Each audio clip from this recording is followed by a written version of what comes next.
नमस्कार किसान साथियों, स्वागत है आपका अपने YouTube channel Dharmendra crop protection में। और मैं आपका भाई धर्मेंद्र आप सभी का बहुत बहुत स्वागत करता हूं। किसान भाइयों, मैं अभी खड़ा हूं आलू के खेत में और एक कंप्लीट हो गया पक करके और इसकी अभी हार्वेस्टिंग चल रही है। तो अभी हम जो हमारे किसान भाई हैं उनसे हम बात करेंगे कि इसको कौन से महीने में लगाया है, इसमें कौन कौन से रोग कीट आते हैं, इसकी संपूर्ण डिटेल आज हम आपको बताने वाले हैं। तो सबसे पहले हम अपने किसान भाई का स्वागत करते हैं हमारे यूट्यूब चैनल पर। सर नमस्ते। सर नमस्कार। कैसे हो सर? बस बढ़िया। सर आपका पहले शुभ नाम बताएं हमारे दर्शकों को। मेरा नाम है बबलू वर्मा। बबलू वर्मा जी। सर अपने गांव का नाम क्या है? ग्राम ठर्रा। ठर्रा से रहने वाले, शिवपुरी जिला शिवपुरी जी जी। सर हमारे दर्शकों को ये बताएं कि आपने जो आलू की खेती लगाई है सबसे पहले इसकी तैयारी कब की थी आपने, कौन से महीने में? सर इसकी तैयारी मैंने लास्ट नवंबर में कर दी थी।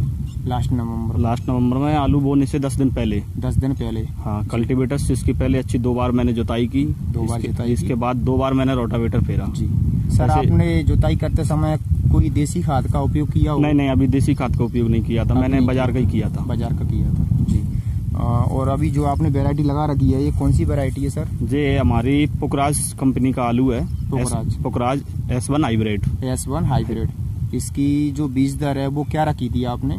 इसकी बीज दर तो साइज के ऊपर होता है, जैसे जी। थोड़ा छोटा रहा तो 4.5-5 कुंटल है, थोड़ी बहुत साइज अगर मीडियम रहा। 5 कुंटल कितना, बीघे का या एकड़ का? बीघे का। एकड़ का कितना पकड़ के चले? 10 कुंटल एकड़ में तो हाँ, एकड़ रहता है। एकड़ में मानो आप 11.5-12 कुंटल के लगभग। छोटे दाने का रहता है तो 10 मानो। और यदि बड़ा साइज रहता है तो कितना लगेगा? 7, 6.5-7, 8 पकड़ के चले। हाँ 8 नहीं 7.5 ही। 7.5 तक।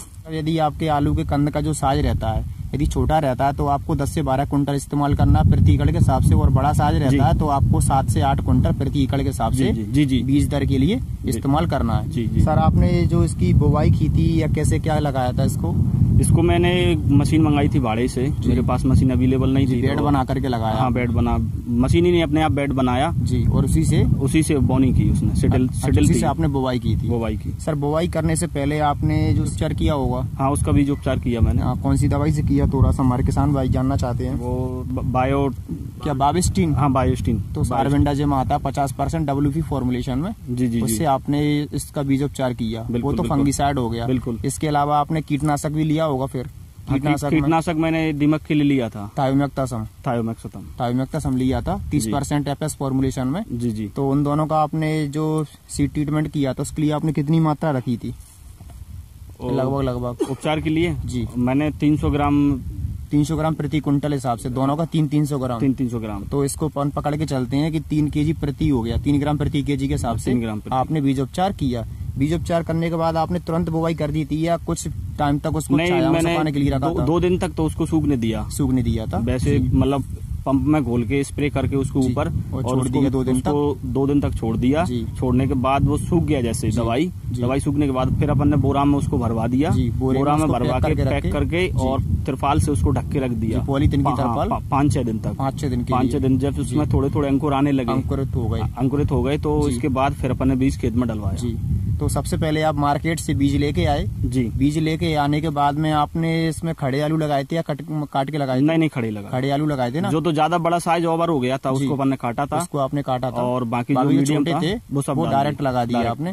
तो किसान भाई इस बात का आपको विशेष ध्यान रखना है कि हमारे किसान भाई ने अभी आपको बताया था कि यदि छोटे आलू रहते हैं तो आप उनकी डायरेक्ट बुवाई कर सकते हो। तो बड़ा कंद रहता है तो बड़े कंद को आपको कटिंग कर करके ही आपको बुवाई करना है। और इन्होंने बहुत अच्छी बात बताई कि कहीं ना कहीं जो मिट्टी जनित रोग रहते हैं या कीट रहते हैं उनसे फसल को बचाने के लिए बीजोपचार करना अति आवश्यक है, बहुत जरूरी है। वो सबसे पहले जरूरी है साहब जी। सर आपने इसकी बुवाई की थी उस टाइम पर खेत में नमी थी या नहीं थी, या फिर पहले कोई पलेवा किया हो आपने? नहीं, कोई पलेवा नहीं किया मैंने। आपने सूखी मिट्टी में बुवाई की? सूखी मिट्टी में मैंने कल्टीवेटर 2 बार फेर के, 2 बार रोटावेटर फेर के और इसके बाद सीधी बोनी कर दी। बोनी के बाद मैंने 20 दिन तक इसमें कोई पानी नहीं दिया जी। 20 दिन के बाद पौधा अपने आप ऊपर आ गया, अंकुरित हो गया, बेड से ऊपर आया। इसके बाद मैंने हल्का पानी इसमें पहली सिंचाई किया। पहली सिंचाई मतलब लगाने के कितने दिन बाद सिंचाई की? पहले 20 दिन बाद जी। सर आपने इसकी रोपाई जो की थी, बुवाई कौन से महीने में की थी? मैंने लास्ट नवंबर में तैयारी की और 6 दिसंबर में आपने इसकी बुवाई की थी। सर बुवाई करने के बाद आपने सिंचाई बता दी है। इसके बाद आप बात करते हैं इसमें खाद और उर्वरक के बारे में कि आपने इसमें कौन कौन से खाद दिए, बुवाई के साथ में दिए थे या बाद में दिए थे? मेरे को बताया गया था और किसानों के थ्रू जो करते हैं मैंने उनसे नॉलेज ली जी, तो उन्होंने बताया उस हिसाब से मैंने खाद डाला। इसमें डीएपी मैंने 1 बीघे में 3.5 कट्टे 4 कट्टे के लगभग डाला। 3.5 कट्टे डीएपी 1 बीघे में? 1 बीघे में जी। और 3.5 कट्टे बोले तो सर कम से कम 180 केजी हो गया। जी बिल्कुल बिल्कुल। 180 मेन चीज इसमें जो लगना है वो पहले ही लगता है साव आलू में, उसके बाद नहीं दे सकते जी। 300 केजी चाहिए कम से कम। एकड़ में चलेगा, एकड़ में 300 और इसके साथ मैंने कैडिला की कैडो के पोटाश डाली। पोटाश, हाँ 25 किलो बीघा कैडो के। उसका क्या डोज रखा आपने? 25 किलो बीघा। 25 किलो मतलब 50 किलो प्रति एकड़ के हिसाब से 50 किलो आपने उसका इस्तेमाल किया। और क्या लिया? और जिंक था। जिंक क्या दाने वाला था? नहीं, सिलिटेट था। अच्छा, सिलिटेट बता। हाँ, और सल्फर था मेरा, वो भी सिलिटेट था। जिंक का क्या डोज रखा आपने? जिंक का था मेरा 300 ग्राम बीघा के हिसाब से, तो 600 ग्राम प्रति एकड़ पकड़ के चला। और इतना ही मेरा 250 ग्राम सल्फर था। सल्फर कौन सा लिया था आपने? 80% 90% वाला? नहीं, ये इसमें मिक्स था, मतलब 50-50 थे दोनों। जोश अल्ट्रा भी डाला अपन ने जी। जोश अल्ट्रा भी डाला था जी जी। जोश अल्ट्रा में साथ माइक्रो राजा आता है। माइक्रो राजा, उसका क्या डोज रखा था अपने एकड़ का? माइक्रो राजा का अपन ने रखा था 2 किलो प्रति एकड़। 2.5 किलो प्रति एकड़। 2.5 किलो प्रति एकड़। 2.5 किलो जी। तो ये आपने बुवाई के समय दिया था या कैसे दिया था? फिर पहले दे दिया? नहीं, पूरा खाद अपन ने मिक्स किया, इकट्ठा किया पूरी जमीन का इकट्ठा करके मिक्स करके उसको मिलाया। मिलाने के बाद अपन ने सिडल से उसकी बोनी की जी, खाद की। पहले सिंगल खाद को डाला, सिंगल खाद को डाला। इसके बाद मैंने रोटावेटर फेर के आपने क्या पूरे मिक्स किया मिट्टी के अंदर। इसके बाद मैंने दूसरे दिन आलू की बोनी चालू कर दी। उसके दूसरे दिन आपने आलू की बोनी। चलो, ये आपने बता दिया सिंचाई के बारे में। आप बात करते हैं कि इसमें कोई खरपतवार नियंत्रण दवा का आपने प्रयोग किया हो? हाँ, खरपतवार का मैंने उपयोग किया था। तो आपने कौन सी इसमें डाली थी? मेट्रोविजन डाली थी, ये एक एंकर कंपनी की थी जो ग्वालियर से मंगाई, लेकिन घास मेरा पूरी तरह जल गया था, पूरी तरह से खत्म हो गया। बिल्कुल 4 दिन के अंदर जी। उस दवाई मेट्रोविजन का क्या डोज रखा? 100 ग्राम प्रति एकड़? हाँ, 100 ग्राम प्रति, क्योंकि वो 10 ग्राम पंप के हिसाब से डलती है। हाँ नहीं, 100 ग्राम 1 बीघे में 3-4 पंप ही जाते हैं उसके। जी। और इसके अलावा आप बात करते हैं कि इसमें कौन कौन से ऐसे कीट आए जिसकी वजह से आपने कोई कीटनाशक का इस्तेमाल किया हो? इसमें एक चिट्टी वाला रोग आया था पत्ते पर जी, जो अर्ली वेलाइट था, तो उसमें हमने रेडोमिल गोल्ड जी और एमामेक्टिन इल्ली की। रेडोमिल गोल्ड का क्या डोज रखा आपने? रेडोमिल गोल्ड का था अपना, इसका मेरे को एमएल तो ज्यादा याद नहीं आ रहा, 50 ग्राम समथिंग डालता है। 50 ग्राम समथिंग ऐसे ही, 400 ग्राम प्रति एकड़ के हिसाब से ऐसे ही डाला मैंने जी। और एक तारा का कितना रखा था? 100 ग्राम प्रति एकड़ के हिसाब से एक तारा हो जाता है जी। एमामेक्टिन थी इल्ली की, 100 ग्राम प्रति एकड़ के हिसाब से एमामेक्टिन डाली आपने। और एक फंगी वो एंटीबायोटिक थी। एंटीबायोटिक क्या कासुगामाइसिन या बेलिडा? कासुगामाइसिन थी 250 ml प्रति एकड़ के हिसाब से जी। किसान भाइयों, हमारे किसान भाई भी नए हैं, अभी कितने साल से खेती कर रहे हैं आप आलू की? सब में तो अभी लगभग मेरे को 2 साल हुई है। 2 साल मैंने किया तो 1 साल की थी आपने? पिछली साल की मैंने फर्स्ट बार जी। तो मैंने 1 बीघा में 70 कुंटल आलू निकाल के 70 कुंटल। हाँ, 70 कुंटल एक बीघा में पकड़ के कितना चले अपना 150 से 200 कुंटल प्रति एकड़ के हिसाब से। और इस बार थोड़ा मेरा कम बैठा है आलू। इसका रीजन क्या रहा? इसका रीजन कुछ पानी का रहा है। पर साल थोड़ी बरसात ऊपर से हुई तो उसका भी मुझे कुछ फायदा मिला जी। इस बार मैंने पर साल से ज्यादा ही पानी दिया जी बोर से, लेकिन वो पानी ज्यादा सक्सेसफुल नहीं हुआ जी। क्या ऊपर का पानी थोड़ी बहुत नमी ज्यादा बना के रखता। दर्शकों, ये बहुत अच्छी बात बताई हमारे किसान भाई ने अभी कि जो आप पानी देते हो सिंचाई, तो सिंचाई की कितनी सिंचाई की आवश्यकता पड़ती है आलू की खेती में? वैसे ज्यादा तो नहीं पड़ती, हमारे यहाँ 2 या 3 पानी की पड़ती है। 2 या 3 पानी? हाँ, 2 या 3 पानी में कितने दिन का अंतराल रखना चाहिए? कम से कम 15 दिन का। 15 दिन। और पानी देते समय कम से कम 1 बीघे में 25 किलो बीघा यूरिया जरूर डालना चाहिए जी। 50 किलो प्रति एकड़ के हिसाब से यूरिया। फर्स्ट पानी 20 दिन में, इसके बाद दूसरा पानी जी, फिर इसके बाद 15 दिन बाद तीसरा पानी। तो बाकी जो नेक्स्ट पानी दिए आपने सिंचाई की थी, उस पर आपने कोई उर्वरक दिया था? नहीं, लास्ट में कुछ नहीं दिया, जो बीच में दिए मैंने 2 बार। आपने दिए थे पहले, वो बीच में ही दिए थे? हाँ, बीच में दिए जी। और इसके अलावा जैसे इसमें कोई कीट आए हो, रस चूसक कीट, माऊ वगैरह? नहीं, या कोई त्रिप्स वगैरह, कोई तेला चेपा, इस तरह की समस्या आई? नहीं आई जी। ज्यादा विशेष कोई दिक्कत नहीं? विशेष कोई दिक्कत नहीं, और खेतियों से अच्छी खेती है वैसे जी। पर मार्केट में रेट मिल जाए तो बहुत अच्छी खेती है हमारे यहाँ। अभी जो आपके यहाँ पर खुदाई चल रही है इसकी, तो अभी कुछ तो परसेंट आपने मार्केट में सेल किया होगा, बेचा होगा, तो मार्केट में क्या रेट मिल रही है आपको आलू? अभी मैंने बेचा तो 7 रुपए किलो के हिसाब से बेचा था मेरा जी। तो ज्यादा कुछ ऐसा किसान को बच नहीं रहा अभी जी। 7 रुपए किलो, कम से कम 15 रुपए किलो से नीचे तो किसान का माल जाना ही नहीं चाहिए जी। तो उसको बचेगा, क्योंकि लेबर खर्चा अभी फिर भी आप हमारे किसान भाइयों को क्या कहना चाहेंगे कि आपका एक मतलब बीघे के हिसाब से कितना इसमें खर्चा हो जाता होगा सब कुछ? एक बीघे में कम से कम 25,000 रूपए बीघे की लागत मानता हूँ मैं। 25,000 इसको अपन डिवाइड करें तो टोटल लेबर प्रति एकड़, जिसमें लेबर, खाद, बीज, दवाइयाँ सब कुछ रहता है आज की महंगाई के हिसाब से। आज की महंगाई के हिसाब से। और इसमें प्रोडक्शन की पैदावार की बात करें तो पैदावार कितनी निकल जाती होगी बीघे? वो पैदावार तो ऊपर वाले के हाथ है, कर्म अपना करना।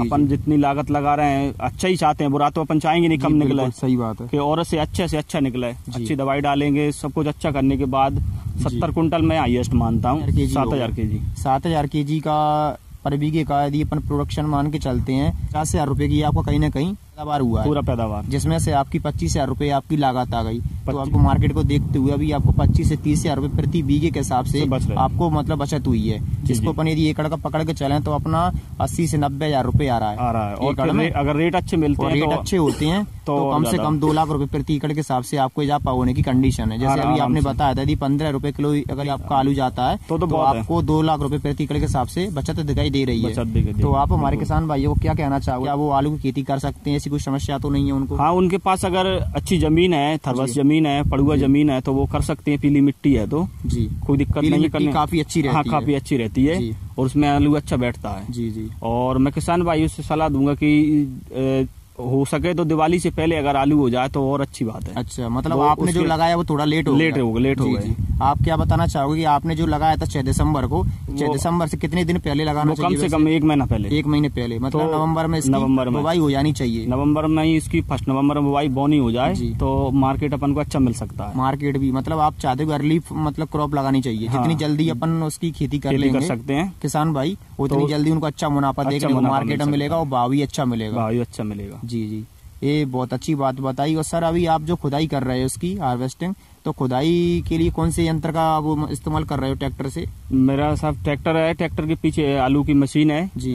उस मशीन का नाम है याद है मेरे को, क्या नाम है? पोटैटो डिगर जी। पोटैटो डिगर की मदद से मैं आलू खोद रहा हूँ। आलू की खुदाई चल रही है। तो उससे कहीं कंद को कटने फटने की समस्या तो नहीं आ रही? नहीं, बिल्कुल नहीं। आप देख समस्या नहीं है, आप चल के देख लेना, बिल्कुल भी एक भी आलू उसमें कटा फटा नहीं मिलेगा। मैं आपको लाइव दिखा दूंगा साइड में पोटैटो डिगर मशीन क्या होती है और उससे बहुत ही शानदार खुदाई होती है।